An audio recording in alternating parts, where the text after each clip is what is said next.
मग वहिनी काय म्हणाले? काही नाही, काहीच नाही. काहीच नाही. कारण माझा विश्वास एवढा स्वस्त आणि तकलादू नाही. हा आता नशेच्या भरात तुम्हाला भान नसेल राहिलं, अनेकांना राहत नाही. कारण इतरांवर विश्वास ठेवण्यासाठी आधी तुमचा स्वतःवर विश्वास असायला लागतो ना. आणि माझा स्वतःवर आणि तुमच्यावर सुद्धा पूर्ण विश्वास आहे. शेवटी माझ्याच मनातलं गिल्ट मला सहन होईन असं झालं. मी तिला म्हटलं की मंजिरी प्लीज असं गप्प राहू नकोस. तू तू हवं तर चीड माझ्यावर, रागव, आदळापट कर, ओरड. ती मला म्हणते तुमच्यावर काय रागवायचं. कारण माझा विश्वास एवढा स्वस्त आणि तकलादू नाही. हा आता नशेच्या भरात तुम्हाला भान नसेल राहिलं, अनेकांना राहत नाही. कारण इतरांवर विश्वास ठेवण्यासाठी आधी तुमचा स्वतःवर विश्वास असायला लागतो ना. आणि माझा स्वतःवर आणि तुमच्यावर सुद्धा पूर्ण विश्वास आहे. व्यंग, मंजिरीचा असा विश्वास आहे की माझ्यात आणि प्रियामध्ये असं काही झालं नाही. आणि खरं काय? माहित नाही. म्हणजे मी नशेत होतो रे. मला हे आठवतंय की मी प्रियाला उचलून घेऊन तिच्या रूम पर्यंत गेलो, तिला तिथे ठेवलं. मी जायला वळलो तेव्हा प्रियानं माझा हात धरला. ती माझ्या जवळ यायचा प्रयत्न करत होती. मी तिला दूर ढकलत होतो आणि त्यानंतर एका पॉइंटला माझा तोल गेला आणि नंतर माझं मन मला सांगतंय की आमच्यात असं काहीही घडलं नाही. पण प्रिया असं म्हणते की सत्यजित, प्रिया काय म्हणते ते महत्वाचं नाहीये. एक नंबरची खोटारडी आणि कारस्थानी बाई. ते जे काही सांगत असेल ना ते खोटंच असणार. ते माझा ऐक, प्रियाला नोकरीच्या निमित्ताने किंवा अन्य कुठल्याही कारणाने तुझ्या घराच्या बाहेर काढ, म्हणजेच तुझ्या डोक्याचा ताप कमी होईल. हे मी तुला आजपर्यंत कित्येक वेळा सांगत होतो, पण तू माझा ऐकतच नाही. सत्यजित प्लीज, माझा आता तरी ऐक. ती वेळच येणार नाही आता. व्यंग, म्हणजे प्रियाचं लग्न ठरत आहे. काय? कोणाशी? अंकिता काकूंचा भाचा सुहास देसाई.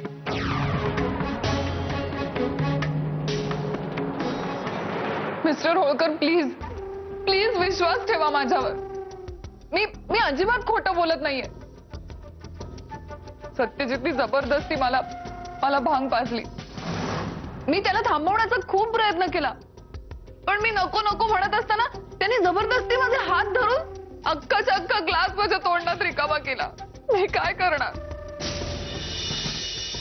तरी मी स्वतःवर ताबा ठेवण्याचा खूप प्रयत्न केला, पण नाही जमलं मला.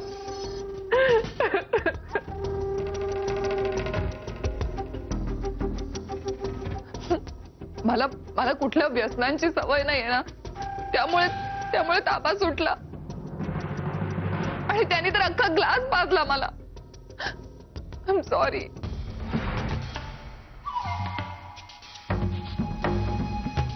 तुमचा माझ्यावर विश्वास नाही बसत आहे ना. मी काय, तांबडे बाबांची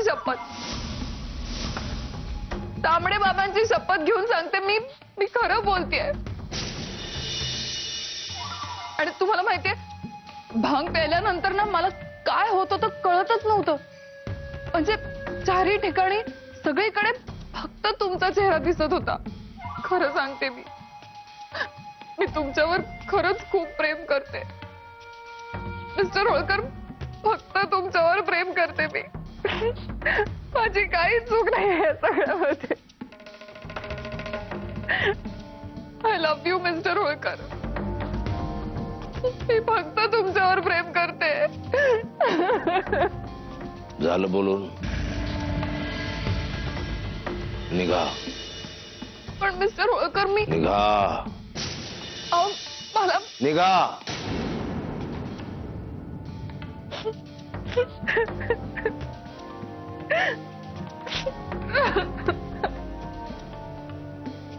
पोपट,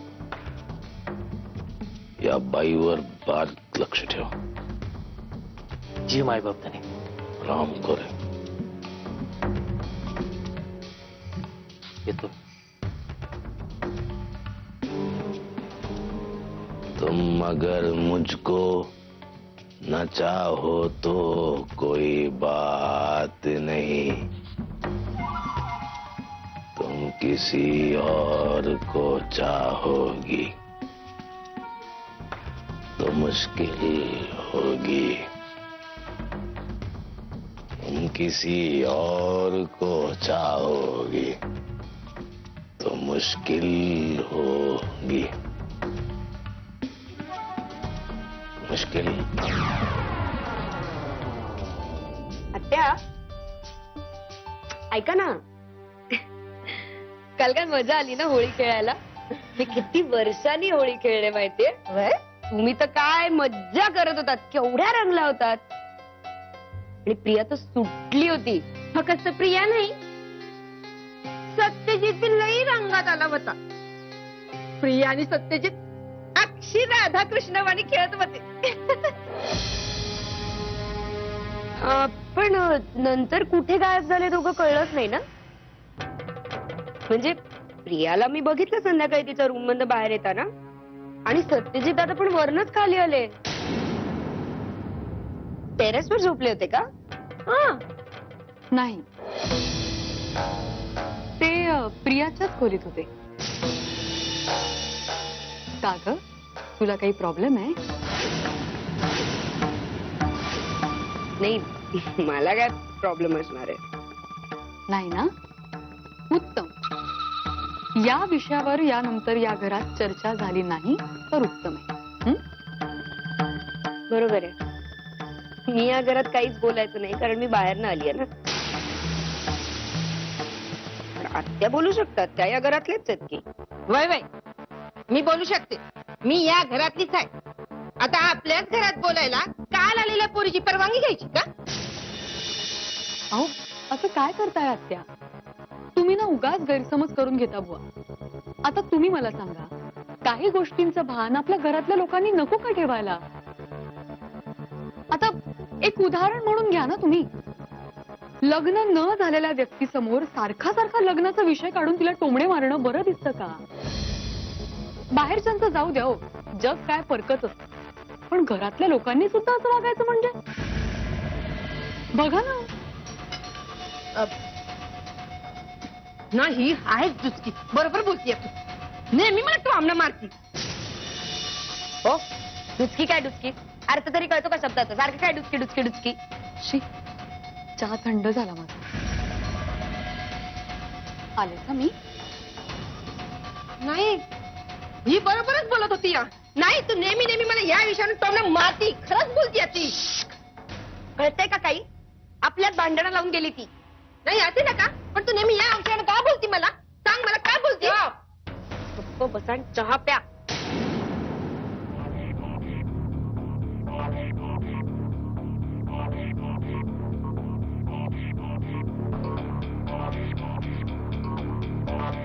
याला कुठं घालून ठेवत काही कळना. एक दमडी नाही खिशात. काय आजच्या पुरती सोय झाली, पण मोरलं काय होणार रे बाबा? काय अ? पैसे पाहिजेत दारू प्यायला? नका नका नका. इथे काय गुप्तधन गाडून ठेवले ते उकरायला आलाय? ए, जास्त तुरु बोलू नकोस. हे बघ, दारू आहे आपल्याकडे. ते दुसरं साहित्य सापडतंय का ते बघतोय. म्हणजे पेला, तिखट दाणं बिणं असं काहीतरी. हो, आमची रूम म्हणजे काय बार वाटला तुम्हाला? काय या घरातले बाकीचे सगळे लोकही पियक्कड आहेत तुमच्यासारखे? लय बोललीस. अगं, आमच्या गौऱ्याला लहानपणापासून लय खाजा. त्याच्या पोटात काही सापडतंय का ते बघत होतो. राहिलं, तुला राग आला असेल तर जाऊ दे. आपल्या काय फरक पडतोय? अरे दारू म्हणजे एशीत प्यायली काय आणि रस्त्याच्या कडाला बसून प्यायली काय, अशा तेवढीच होणार.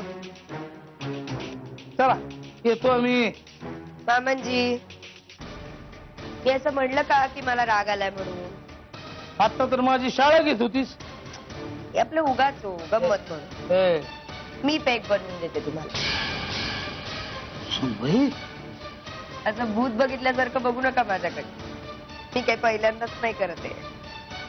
याच्या आधी सुद्धा केलं, फक्त माझ्या बापासाठी केलं. तोही मेला तुमच्यासारखाच बेवडा होता. सुनबाई, म्हणजे तेही तुमच्यासारखीच दारू प्यायचे आणि मग रस्त्याच्या कडेला कळलं, भावना पोचल्या. साहित्य आणतोय नव. आणि शाबास, देव तुझं भलं करो. आहे बरं का देवा, तुला आमची काळजी आहे.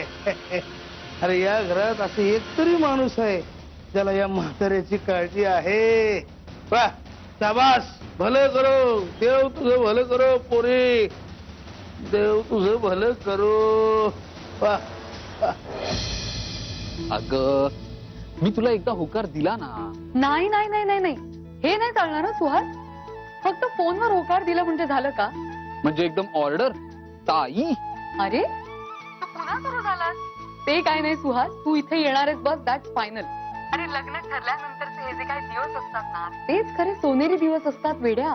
म्हणजे एकमेकांना वेळ देणं, एकमेकाच्या आवडी समजून घेणं, एकमेकांना भेटणं. एका अर्थाने अरेंज मॅरेज मध्ये लव्ह मॅरेजचं सुख आणि फिलिंग दोन्ही मिळतं. कळलं का? ताई, भाऊजींबरोबर जे तुझे रोमॅन्टिक दिवस तू मिस करतेस हे जाणवतंय. चल नालायक कुठला. बर, तुला वाटतंय ना मी आज कोल्हापुरात यावं, प्रियाला भेटावं आणि शालिनी मावशींबरोबर लग्नाची पुढची बोलणी करावी. 1 ते 1000 आकडे मोजायला लाग. मी आलोच. काय? म्हणजे आमचं आगमन आधीच कोल्हापुरात झालेलं आहे. तू खरं सांगतोय? हो, अगदी खरं. Oh my God. अरे मग ये ना, मी वाट बघते तुझी. बरं, मी पटकन आधी ही बातमी प्रियाला जाऊन सांगते. ती खूप खुश होईल माहितीये. बरं, भेटूया. ओके, भेटूया. Bye bye. प्रिया, अगं मी आता तुलाच भेटायला येत होते. मंजिरी, मंजिरी, काल जे झालं त्याबद्दल मी प्रिया, कालचं काल संपलं. बरं ते जाऊ दे. अगं सुहास येतोय आत्ता आईंशी तुमच्या लग्नाची बोलणी करायला. हे काय नेसलेस तू? जा पटकन छानची साडी नेसू. 1 मिनिट मंजिरी, ऐकून तर घे माझं. का? मला कळत नाही. मी हे बघ, काल जे झालं ना त्याबद्दल. अगं काय बोलतेस तू? मी तुला म्हणाले ना, कालचा विषय संपलाय. तू त्याचा नको विचार करूस. तू पटकन तयार हो बरं. मी आईंना सांगून आले. हा, आलेच आले. मावशी, माझा विचार अगदी साधा सरळ आहे. म्हणजे प्रियाशी लग्न करण्याची माझी इच्छा आहे. आधी मी विचार केला होता की अमेरिकेला जर परत जायचंय तर इथे लग्नाच्या बंधनामध्ये कशाला स्वतःला अडकवून घ्या वगैरे. पण प्रियासारखी बायको मिळणार असेल तर. कळलं, सगळं कळलं. थोडक्यात तुम्ही प्रियाला तुमची बायको म्हणून जाहीर करून मोकळे झाला. हो. म्हणजे असाच आहे. नाही, पण प्रियाशी लग्न करण्याचा माझा निर्णय पक्का आहे. आणि मावशी, आता अर्थातच तुमचे आशीर्वाद हवे. आणि माझे होतं? ताईचे आशीर्वाद तर हवेतच. सुहास. आणि चहा सुद्धा हवाच असेल तुला. हो. पण तो फक्त प्रियाच्या हातचा, नाही का? अजून तुला चहा बनवता येत नाही ना? सुहास. मी प्रियाला घेऊन आलेच. सावकाश जा.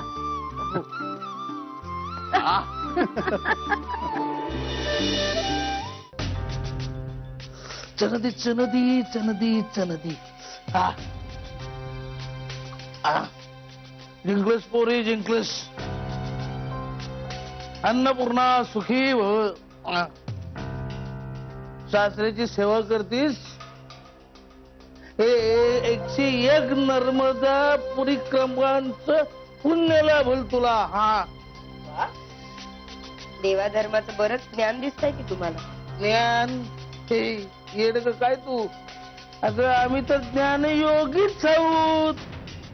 पण या घरात आमची किंमत आहे कुणाला नाही. पण तू भेटतीस, तू भेटतीस, आमची काळजी करणारी तू भेटतीस. बस झालं आता. चढलीये तुम्हाला. उगाच मला हँडल देऊ नका. नाही नाही, खरंच नग चल नको चल नग चल नग.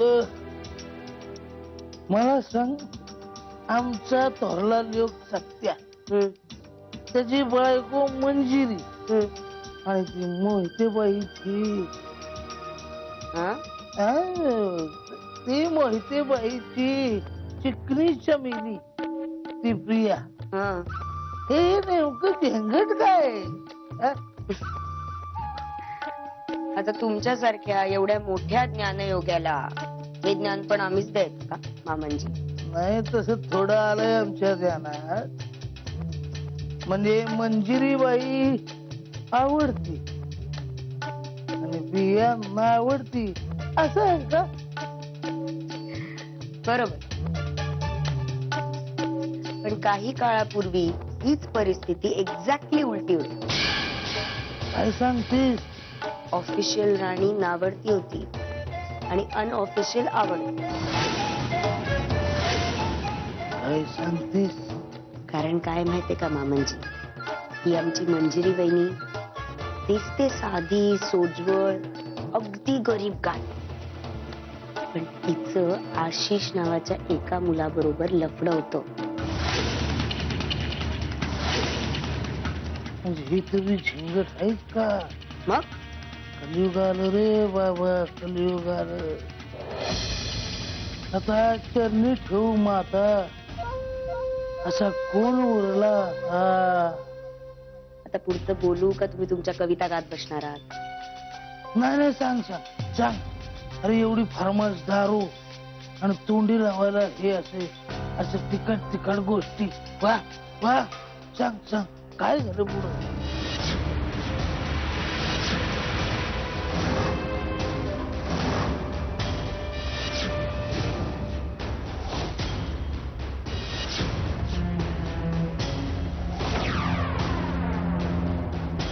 तर असं आहे सर. अशी गोम आहे, तरीच म्हटलं आमचा लोक सत्या आमच्या सारख्या अगदी उघडपणानं त्या प्रिया बरोबर रंग उधळत होता, तरी आमच्या सुनबाई मंजिरीबाई एक सबूत बी कसं काय बोलल्या नाही. आलं ध्यानात, ते म्हणतात ना, काचेच्या महालात राहणारी माणसं कापड बदलताना लाईट बंद करून घेतात, तस तस आमच्या सुनबाईंनी स्वतःच डोळं बंद करून घेतले.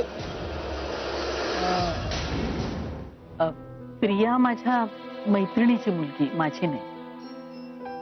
माझी मैत्रीण राधिका मोहिते 3 वर्षापूर्वी एका कार ऍक्सिडेंट मध्ये गेले. तेव्हापासून प्रिया माझ्याचकडे असते, माझी मुलगी म्हणून. मंजिरीने सांगितलंय मला. मग आता आम्ही कधी यायचो तुमच्या घरी, तुमच्या आईबाबांची बोलणी करायला?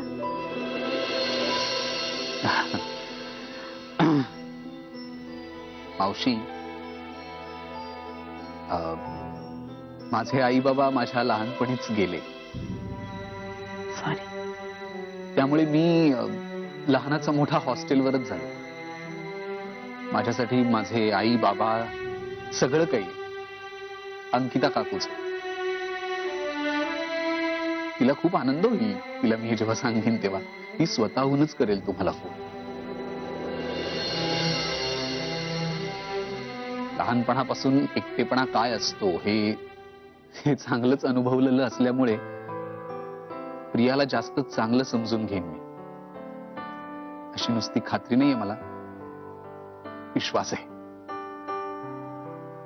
चला, एकदा प्रियाचा संसार सुरू झाला म्हणजे मग मी डोळे मिटायला मोकळे. अहो नाही मावशी, असं काय बोलताय? माझं आणि प्रियाचं लग्न झाल्यानंतर तुम्हाला सुद्धा आमच्या घरी यावं लागेल, आमचा संसार जास्त सुखाचा करायला. आम्हाला खूप बरं वाटेल. हॅलो डार्लिंग, काय? अरे आमची बी ओळख करून दे की पाहुण्यांची. ते कोण? हे काय सांगणार, आम्हीच सांगतो आमची ओळख. आम्ही हिचं भलं मोठं कुक्कू, नवरा, हजबंड, धनी, काय म्हणायचं ते म्हणा. आनंदराव लक्ष्मणराव मुदळकर, 36 जण गावरांचा बा, या घरचा थोरला पुरुष. काय पुढे झाले का एवढी ओळख? नमस्कार, मी सुहास देसाई. तर सुहासराव, नाही इकडं कसं काय येणं केलं? ते बी एवढं सजून धजून. मी लग्न जुळवण्यासाठी आलोय, प्रियाशी लग्न जुळवायला आलोय. प्रियाशी?